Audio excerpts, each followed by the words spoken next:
स्त्री की खौफनाक कहानी। यह कहानी एक छोटे से गांव में घटित होती है जो चारों ओर से घने जंगलों से घिरा हुआ था। इस गांव की एक विचित्र कहानी थी जिसे सभी गांव वाले पीढ़ियों से सुनते आ रहे थे। कहते हैं कि इस गांव में रात के समय एक स्त्री की आत्मा घूमती है जो गांव के पुरुषों को अपने साथ ले जाती है। उसका नाम था स्त्री। गांव में हर साल जब पूर्णिमा की रात आती, गांव वालों के दिलों में डर समा जाता। वे अपने घरों के दरवाजों पर स्त्री कल आना लिख देते ताकि वह आत्मा उन्हें छोड़कर आगे बढ़ जाए। यह परंपरा वर्षों से चली आ रही थी और किसी ने भी इसके पीछे के सत्य को जानने की कोशिश नहीं की थी। लेकिन इस बार गांव में एक नई घटना घटी।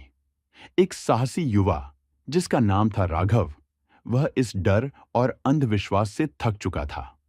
उसने तय किया कि वह इस रहस्य को उजागर करेगा और गांव को इस खौफ से आजाद करेगा। एक रात जब पूरा गांव स्त्री के डर से घरों में बंद था, राघव अपने दोस्त मोहन के साथ गांव के उस पुराने मंदिर की ओर बढ़ा जहां से इस स्त्री की कहानी शुरू हुई थी। दोनों ने सुना था कि वहां कुछ ऐसा है जो इस आत्मा को शांति दे सकता है। रात का अंधकार घना होता जा रहा था और अचानक से हवा में ठंडक बढ़ गई। मोहन को डर लगने लगा, लेकिन राघव ने उसे हिम्मत दिलाई। जैसे ही वे मंदिर के पास पहुंचे, उन्होंने देखा कि वहां एक पुरानी किताब रखी हुई थी। राघव ने किताब खोली और उसमें से एक मंत्र पढ़ा। जैसे ही मंत्र समाप्त हुआ, अचानक से एक तेज हवा चली और एक डरावनी छाया उनके सामने प्रकट हुई। वह स्त्री की आत्मा थी।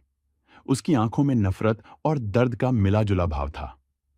उसने राघव और मोहन की ओर देखा और बोली, तुम्हारे साहस ने मुझे यहां तक खींच लाया।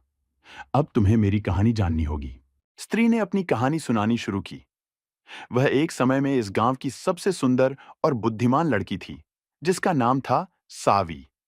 लेकिन गांव वालों के अंधविश्वास और पाखंड ने उसे जिंदा जला दिया, यह सोचकर कि वह एक चुड़ैल है। उसकी आत्मा आज भी न्याय की तलाश में भटक रही थी। राघव ने उसकी कहानी सुनी और वादा किया कि वह गांव वालों को उसके साथ हुए अन्याय के बारे में बताएगा और उसकी आत्मा को शांति दिलाएगा। स्त्री ने उसकी बात मानी और शांत होकर वहां से चली गई। अगले दिन राघव ने पूरे गांव को इकट्ठा किया और सावी की सच्ची कहानी सुनाई। गांव वाले यह सुनकर हैरान रह गए और उन्होंने अपनी गलती मानी। उस दिन के बाद गांव में कभी भी स्त्री की आत्मा नहीं दिखाई दी और गांव वाले अपने पूर्वजों के पाप का प्रायश्चित करने के लिए मंदिर में उसकी प्रतिमा स्थापित कर उसकी पूजा करने लगे। इस प्रकार राघव के साहस और सत्य की खोज ने गांव को उस खौफनाक स्त्री के डर से हमेशा के लिए मुक्त कर दिया।